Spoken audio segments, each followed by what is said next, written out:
Le dije, ¿problemas? Acabo de llegar de Vietnam, ¿qué problemas? Sabía que se refería a que había manifestaciones. Cuando subimos a su auto para irnos de la terminal, tuvimos que pasar en medio de los manifestantes que golpeaban el auto con los bordes de sus carteles. Me gruñían y golpeaban mi ventana y me gritaban groserías. Esa fue mi bienvenida a Estados Unidos. Estaba impactado. Nunca he sentido rabia contra quienes protestan en contra de la guerra. Es una postura política legítima. Pero aquellos que cayeron en eso, creo que estaban muy equivocados.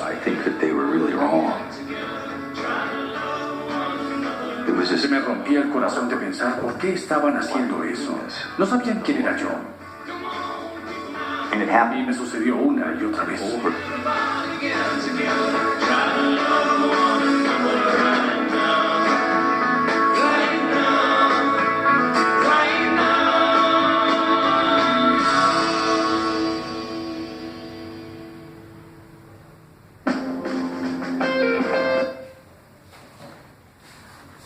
Buenos días, buenas tardes, buenas noches. Como saben, los saludo así porque no sé cuándo van a ver este video. La idea es tratar de acercarles a través de estos pequeños encuentros que vamos a tener una explicación, algo que los ponga en contexto respecto de los temas que venimos trabajando. Nosotros tuvimos dos actividades, una que tenía que ver con la Guerra Fría y cómo a través de una sátira, una comedia, Mel Brooks creó un personaje fantástico como el Superagente 86, y en ese programa un poco se ejemplificaba todo lo que significaba conceptualmente la Guerra Fría, ese enfrentamiento entre el Oriente comunista y el Occidente capitalista. Lo que acá les muestro es parte de una serie documental que está en Netflix y que intenta poner en imágenes todo lo que fue este proceso histórico que abarcó el siglo XX, particularmente después de la Segunda Guerra Mundial. Como ustedes sabrán, esa guerra significó la consolidación de Estados Unidos como la primer potencia mundial, pero también fue el comienzo de este periodo que estamos tratando de ver, que es la Guerra Fría, y ese enfrentamiento entre Estados Unidos y la Unión Soviética. Lo que relata el documental es el momento en el que la guerra de Vietnam está llegando a su fin, lo que ocurría en Estados Unidos con los excombatientes que estaban volviendo de Vietnam, las manifestaciones que tenían lugar en Estados Unidos respecto a esa guerra cruel. Y lo que a mí me interesa de este documental, por eso arranqué con esta pequeña imagen de un excombatiente hablándole a la cámara y lo que le pasó a él cuando volvió de la guerra, es que nosotros nos tomemos el trabajo de analizar la historia desde esa perspectiva. Si creemos que la historia es algo que está en los libros, que es algo que ocurrió y nada tiene que ver con nosotros, nos estamos equivocando, porque la historia es algo que le ocurre a personas como nosotros, y un poco lo que intenta reflejar este documental es ese hecho. Ahora voy a adelantar un poco para ir a otra parte del documental, como para que tomemos un poco tres referencias de ese momento histórico. Aplicó ante la comisión Scranton en relación con las manifestaciones en el campus y está estudiando ciencias políticas, ¿es correcto? Así es. Eva Jefferson, cuyo padre había prestado servicio en Vietnam, era ahora la presidenta estudiantil de la Universidad de Northwestern.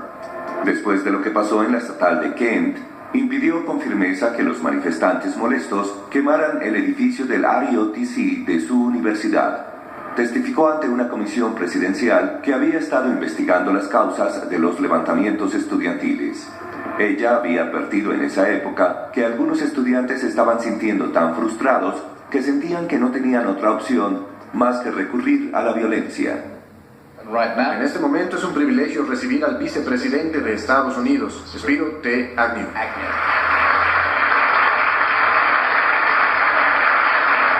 Permítame hacer una excepción sobre lo que dijo, que la única forma de obtener atención de la sociedad es hacer explotar edificios.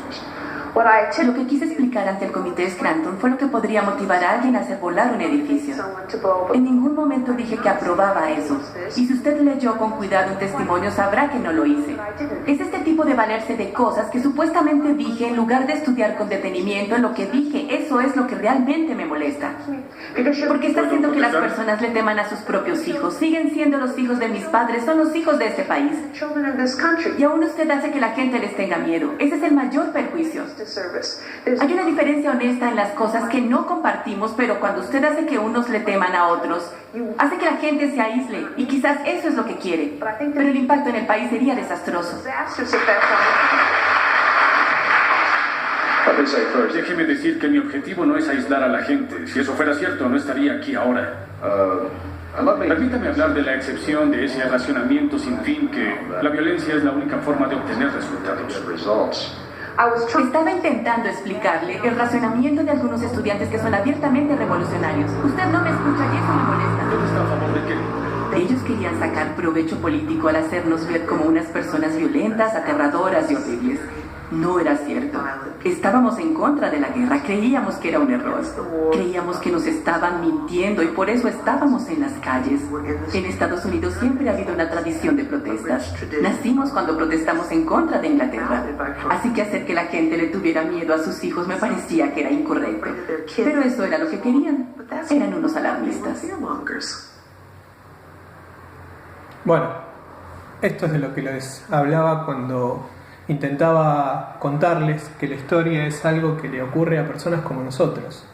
La que hablaba ahí, Eva Jefferson, es una estudiante que alzó su voz para contrarrestar ese poder político que se estaba llevando adelante en Estados Unidos. Y lo que significó ese alzamiento, esa protesta, un poco se relaciona con esa frase que nosotros estuvimos viendo en la película Capitán Fantástico, que ustedes tenían que analizar: el poder para el pueblo bajo la autoridad. Si bien muchos la relacionaron con el anarquismo, la realidad es que lo que intenta expresar esa frase es la necesidad que tiene el pueblo a veces de protestar, de expresar sus ideas, sin que eso signifique que está corriendo riesgo el poder. O mejor dicho, muchas veces esas protestas, que parece que no van a tener ningún tipo de consecuencias, ponen en riesgo ese poder. Un poco es lo que expresaba la frase, y a mí me interesaba que a ustedes les llegue ese mensaje. Y bueno, y ahora vamos un poco a la tercer pata de este concepto histórico.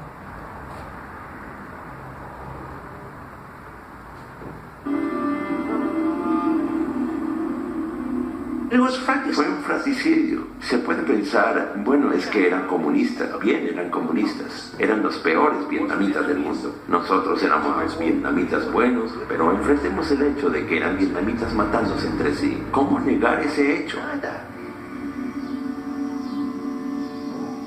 Si no se le dice fratricidio, entonces ¿cómo? ¿Cómo le puedo explicar eso a mis hijos?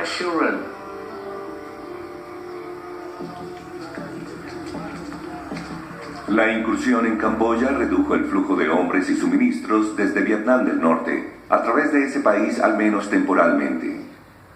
Bueno, si bien las imágenes son un poco crudas y reflejan la violencia de la guerra, las elegí en particular porque a veces equivocamos el concepto creyendo que la Guerra Fría fue un enfrentamiento que no tuvo consecuencias violentas.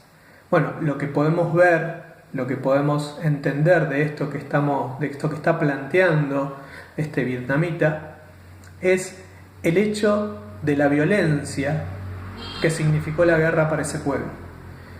Y ese, en realidad, es el trasfondo de la Guerra Fría.